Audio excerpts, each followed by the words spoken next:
Bakundwa mu mwami, nongeye kubasuhuza nanone mbifuriza umugisha n'amahoro bituruka ku mwami Imana yacu. Ni wa mwanya rero w'ikiganiro ubusobanuro bw'inzozi ujya urota. Uyu munsi rero tukaba tugiye kuganira kandi turebera hamwe ubusobanuro bwo kurota utwaye indege. Kurota utwaye indege ubusanzwe ni inzozi zikomeye kandi zifite ubusobanuro burebure bwo mu mwuka, ndetse zinagira ihuriro rinini n'ubuzima bwa buri munsi. Mu busanzwe indege ni ikimenyetso cy'ikintu ubundi kiri hejuru, ikintu cyihuta, ikintu gitwara umuntu akava mu rwego rumwe akajya mu rundi rwego mu gihe gito. Rero mu buryo bwo mu mwuka, inzozi z'indege zifite ubusobanuro bwagutse kuko zerekana uko Imana ishobora kuba iri kuzamura umuntu mu rwego rwo mu mwuka, yaba se mu mibereho ya buri munsi cyangwa se akaba arimo azamurwa mu mishinga ye. Ariko nanone ikiruta byose, kurota utwaye indege bifite igisobanuro gikomeye cyane kurusha uko waba uri mu ndege mu buryo busanzwe wenda bagutwaye. Kuba utwaye indege ubundi birumvikana wasimbuye umupiloti cyangwa se wabaye umupiloti, kandi ubusanzwe umupilote mu busobanuro bw'umwuka ubundi aba ahagarariye Imana cyangwa se undi muyobozi mu buryo bw'umwuka. Iyo rero ni impamvu ikomeye inzozi zishobora kuba ari ikimenyetso cy'uko Imana iri kugushyira mu nshingano nshya, irimo kukwimura mu rwego rwo hejuru, cyangwa se iri kukwereka no kukwagura impano mu butware no kukongerera imbaraga muri wowe. Reka twongere rero turebe ubusobanuro bwimbitse bushingiye kuri Bibiliya mu buryo bwo mu mwuka, mu mibereho rusange, mu mishinga, ndetse se no mu buzima bw'umuryango. Ubusanzwe icyo indege ivuga mu buryo bw'umwuka. Ariko nanone reka mbere yo gusobanura wenda tubanze turebe wowe kurota utwaye indege. Reka tubanze dusobanukirwe icyo indege isobanura mu nzozi. Indege ubwayo isobanura iki? Icya mbere, ubundi indege ni ikimenyetso cy'urugendo rw'umwuka. Indege ihaguruka ubundi igenda igana hejuru, kandi muri Bibiliya ikintu icyo ari cyo cyose kigana hejuru ubundi gihuza iby'umwuka n'ijuru. Iyo turebye mu gitabo cy'Abakolosayo ibice 3 n'umurongo wa mbere, haravuga ngo nuko rero niba mwarazuranywe na Kristo, mujye mushaka ibiri hejuru aho Kristo ari, yicaye iburyo bw'Imana. Rero ahangaha indege nanone ni ikimenyetso cy'imigambi ikurikira Imana. Indege itwara umuntu mu ntera ndende mu gihe gito. Ni ikimenyetso cy'imigambi myinshi Imana ishaka kuzana mu buzima bwawe kandi mu gihe gito. Indege nanone ni ikimenyetso cy'iterambere n'intsinzi. Nk'uko bisanzwe indege mu kugenda kwayo isimbuka ibyuzi, isimbuka imisozi, isimbuka imihanda. Aha rero muri ibyo byose ni ikimenyetso cy'intsinzi mu bigeragezo. Ikindi nanone, indege ni ikimenyetso cy'ubutware. Iyo urebye umutwaro w'indege usaba ubushobozi, usaba ubuhanga n'ubuyobozi, kuba wayitwara. Nibyo bigusaba kuba ufite ubushobozi, kuba ufite ubuhanga. Rero kuba utwaye indege mu nzozi, aha birasobanura ko uri gushyirwaho ubuyobozi cyangwa se n'izindi nshingano. Rero kurota utwaye indege muri rusange, ubusobanuro bwayo mu buryo bw'umwuka, iyo wowe ubwawe warose, ari wowe wabyiroteye, wowe ubwawe utwaye indege, harimo nk'ibisobanuro bigera nko kuri 5 cyangwa 6. Icya mbere, Imana irimo kukwimura mu rwego rwo hejuru. Indege ntigendera ku butaka nk'imodoka. Indege kandi ikora urugendo rwo mu kirere rwo hejuru. Rero kuba warota utwaye indege ni ikimenyetso cy'uko Imana irimo kukwimura mu rwego cya mbere rw'umurimo, icya kabiri mu rwego rw'umubano. Iyo irimo kwimura, ishobora kuba irimo kwimura mu nshingano z'umwuka, mu mpano z'umwuka, kwimura mu butumwa bwiza, irimo irakwimura mu bucuruzi n'imishinga, irimo irakwimura mu cyubahiro n'iterambere. Nanone indege ahangaha igaragaza inshingano nshya. Ubundi iyo urebye ukabona umupilote aba afite inshingano buriya ziremereye.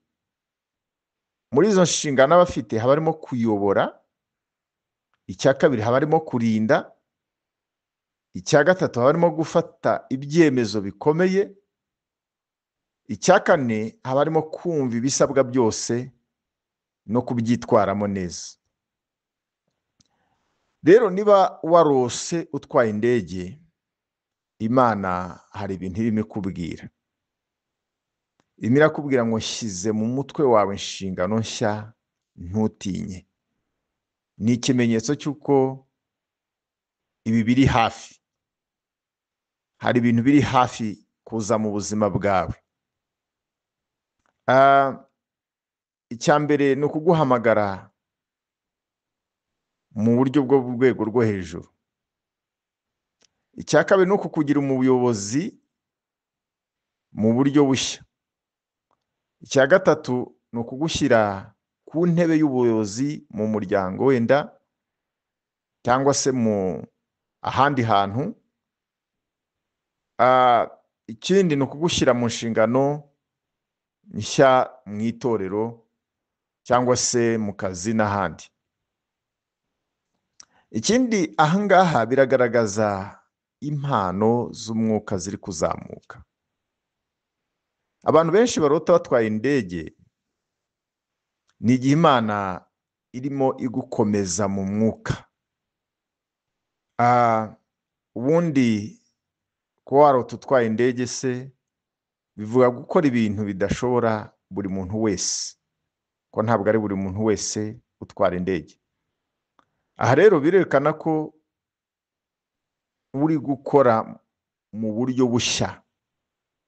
Hari impano nshya nk'ubuhanuzi, hari impano nshya nko zo kubohora abantu, z'ubutumwa bwiza, kurobanura imyuka. Rero kurota utwaye indege kenshi ni ikimenyetso cy'uko ufite ubutware bw'umwuka buremereye ku rwego wowe utabitekerezaga. Ikindi ahangaha kuba warota utwaye indege nanone ni ikimenyetso cy'intsinzi mu bigeragezo. Indege ivuga gutsinda imbogamizi, kuko indege ubundi ntigendera mu byondo, ntigendera mu misozi, ntigendera mu nzozi ziri mu nzira wenda zirimo amazi se. Rero iyo warose utwaye indege, hari ibyo Imana irimo ikubwira. Harimo arakubwira ko ibyakunaniraga ku butaka birimo gukunda mu kirere. Bivuze ko Imana irimo irakubwira ngo ndi hejuru y'ibyo wahanganaga nabyo byose. Hari ibyakubabaje, hari abagukomerekeje, hari ibirwanya ubuzima bwawe, hari inzozi zawe zasaga n'izapfuye, Imana irimo kubishyira hasi yawe, nawe urimo kuzamurwa hejuru yabyo. Aha nanone berekana ikimenyetso cy'ibyemezo bikomeye uri gufata. Nk'uko twagiye tubibona, iyo uri muri urota utwaye indege uba ufite ubuzima bw'abantu benshi mu maboko. Mu mwuka rero ni ikimenyetso cy'uko uri mu bihe byo gufata ibyemezo by'ingenzi mu buzima. Hashobora kuba hari ukwimuka, ukaba ufashe icyemezo wenda cyo kwimuka, ushaka kwimukira ahantu runaka. Ushobora kuba hari ibyemezo urimo gufata wenda byo guhindura akazi, hari umurimo ushaka guhindura. Hari ibyemezo urimo gutangira wenda umushinga mushya, ni bizinesi, ni iki se, ikintu gishyashya. Hari icyemezo cyo gufata icyerekezo gishya mu rugendo rwo kwizera, mu myizerere yawe. Hari ibyemezo ushobora kuba ufata, cyangwa se nanone gusenga cyane kugira ngo umenye icyo Imana ishaka. Ibi byose ni ibintu biza bikurikira inzozi. Aha nanone bishobora kugaragaza ikimenyetso cy'icyerekezo kigari.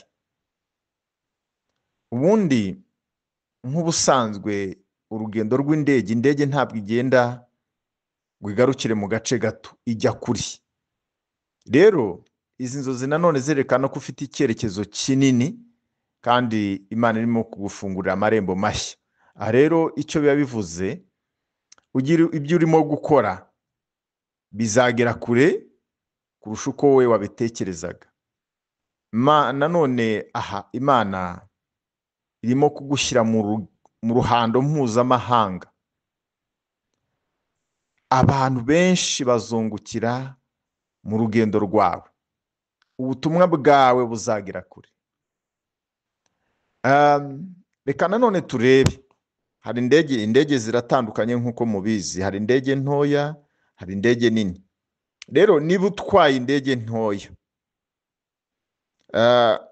hari icyo bigaragaza. Niba urota utwaye indege ntoya, aha biragaragaza ko Imana iri kugutoza. Nanone bikagaragaza yuko hari ikintu gito ariko cy'ingenzi ugiye gutangira. Bishobora nanone kugaragaza ko hari urugendo rw'umwuka ruto ariko ruteganya umusaruro mwinshi uri imbere. Reka nanone turebe niba utwaye indege ariko ufite umuvuduko mwinshi. Aha rero ni ibimenyetso by'uko iterambere ryawe ririmo ririhuta, ufite iterambere ryihuse. Ikindi ni igihe gisanzwe ariko kikuzanira imbabazi z'Imana. None reka turebe niba utwaye indege yuzuye abantu. Abantu mu ndege bahagarariye iki? Ni ukuvuga ngo ni abantu bazungukira mu buzima bwawe, mu byo ukora. Ikindi, abantu benshi bashobora kuba bahagarariye umuryango wawe. Aba bantu benshi bashobora kuba nanone ari abizera ugiye gufasha cyangwa se ubufasha. Rero aha Imana irakwereka ko hari abantu benshi izakoresha kugira ngo ubaheshe umugisha. Niba utwaye indege irimo kugenda neza kandi mu mutuzo, bigaragaza amahirwe meza. Ikindi, bigaragaza ubutumwa bwizewe. Ikindi, rishobora kuba bigaragaza iterambere ariko ridafite imbogamizi. Ni ukuvuga ngo Imana iri kumwe nawe mu rugendo rwawe. Nanone reka turebe, utwaye indege ariko igahungabana. Hari ibintu bibiri bishobora kuvuga hano. Niba utwaye indege ihungabana, hari inzitizi uri guhura nazo mu nzira yo kuyobora abandi. Aha nanone icya kabiri, Imana irimo kukuburira ngo wigengesere, usenge cyane kandi ube maso. Ariko aha nanone ntibivuze yuko ukwiye gucika intege, ahubwo ni ubutumwa bwo kugutegura kugira ngo umenye icyo gukora. Rero reka turebe nanone niba utwaye indege ikitura hasi cyangwa se igahura n'impanuka. Aha rero bisobanura gute icyerekezo mu byo wari utangiye gukora cyangwa se watangiye. Icya kabiri, hari abantu barimo baguhiga mu mwuka. Ukwiye uwo mwanya kumenya ngo hari abantu barimo baguhiga mu mwuka. Ikindi, bigaragaza ko hari ibyo wari wiyemeje, ariko ibyo bintu wowe wabitekereje nkawe, ntabwo biri mu murongo w'Imana, ntabwo biyobowe n'Imana. Bishobora nanone gusobanura ko gahunda wari wapanze ariko utazisabye Imana ngo abe ariyo iziyobora. Rero icyo bishaka kukubwira ni ukugaruka mu murongo w'Imana, ukabwira Imana ngo Mana ndagarutse. Bigusaba gusenga no kongera gutekereza ku rugendo rwawe. Aha nanone, niba utwaye indege ariko ntumenyeho uyerekeza, aha nanone ni ibintu bikomeye. Uri mu gihe cyo kubura icyerekezo, ufite ibitekerezo byinshi ariko utaramenyamo icy'ingenzi, nturamenya gutoranya ngo umenye icyo ngomba gukora ni ikihe. Ikindi, Imana irimo kukwereka ko ukeneye kugera aho iri, kuyegera cyane kugira ngo ikuyobore. Rero izi ni inzozi ziguhamagara gusenga no gushaka Imana kurushaho. Reka turebe nanone utwaye indege nanone icyo bisobanura. Wenda nko mu kazi, ni ukuvuga ni poromosiyo se wenda kwakira, ni ukwagurwa kw'imishinga, ni ugutangira urwego rushya rw'ubucuruzi, ni amahirwe yo hanze cyangwa se mu bindi bihugu, ni ugufungurwa muri rusange kw'amarembo mashya. Mu buzima bwa buri munsi, iyo urota utwaye indege, bivuga urugendo rushya rwo kwiteza imbere, ni ugufata icyerekezo gishya, ni ugutinyuka gukora ibyo wumvaga ari binini utabitinyuka, ni ugukura mu bitekerezo no mu myitwarire. Reka turebe icyo Bibiliya nanone bivugaho. Iyo turebye mu gitabo cya Yohana ibice 14 n'umurongo wa 12, Yesu yabwiye abigishwa be ko bazakora ibintu bikomeye kurushaho ibyo yakoze. Rero aha indege ivuga gukora ibikomeye birenze ibyawe bwite. Nanone iyo turebye igitabo cya Yesaya 40 n'umurongo wa 31, haba ngo gutegereza Uwiteka, ngo utegereza Uwiteka azatumbagira mu kirere nk'igisiga. Indege rero ni ikimenyetso cy'igisiga, ni ukuzamuka hejuru y'ibigeragezo. Inama rero hano natanga z'umwuka, inzozi zirasaba gusenga usaba Imana ko ikuyobora mu rugendo rwawe rushya. Niba waba warose utwaye indege, iri kukwereka ko ukeneye kuyegera. Nanone aho inama nanone natanga, witegura inshingano nshya. Bivuze yuko ibyiza biri imbere, ariko bisaba kwicisha bugufi no gukomeza kwiyubaka.